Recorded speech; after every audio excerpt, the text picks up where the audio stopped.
Monkey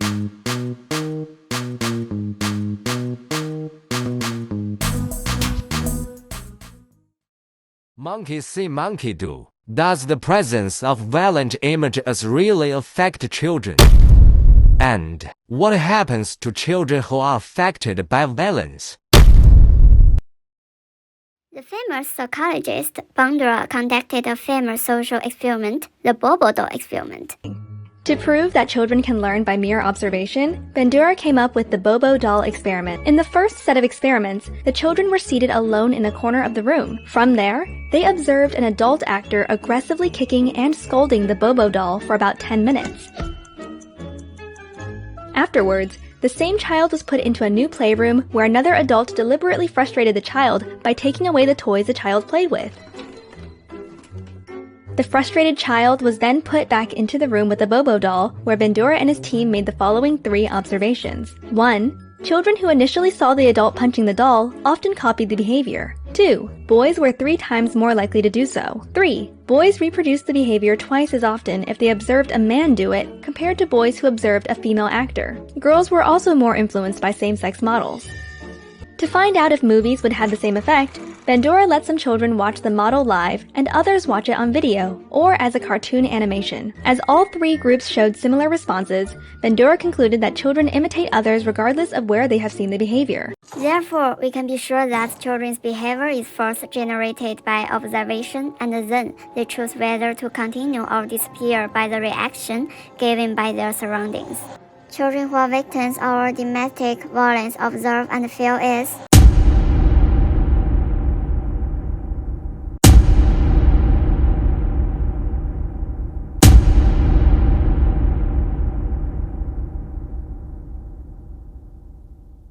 How do you think violence affects children? How do I think violence affects children? Yeah. Okay, so honestly, humans, we only perform what we see. So, as a baby, we don't understand words. Right? The brain is still developing. That's why you have a round spot there, and they say, "Oh, don't touch the baby there," right? But we only watch what happens. So even as adults, we mimic what we see.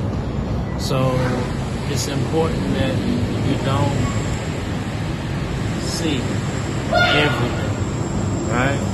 Because if it means that your brain processes maybe differently than others or some, then that means that you would do the same behavior. So it's like a cycle that if unchecked, then you will just repeat what you see. Okay. But do you feel that your childhood experience have any influence on your now? Yes, definitely. My childhood experience was one of observing or seeing violence, physical violence, but I had people around me that spoke to me, that, pulled me to the side and talked to me about what I saw or what I heard, and made sure that my well-being was okay and that I did not try to repeat what I saw. There were times when I did repeat what I saw. As I told you, by human nature, that's what we do. However, when you're able to maybe process here more so than what you see, then you can balance it. And so that's had a lot of influence on me as an adult, not being able to repeat the negative behavior when it comes to violence. So yeah, it's had a lot of influence with me as a child all the way into my adulthood, because I'm not there yet, but up into my short lifetime, now I've been able to have fortunate experiences with people pulled me to the side and made sure that my well-being was okay. And that followed me throughout my adulthood. Okay, thanks. You're welcome.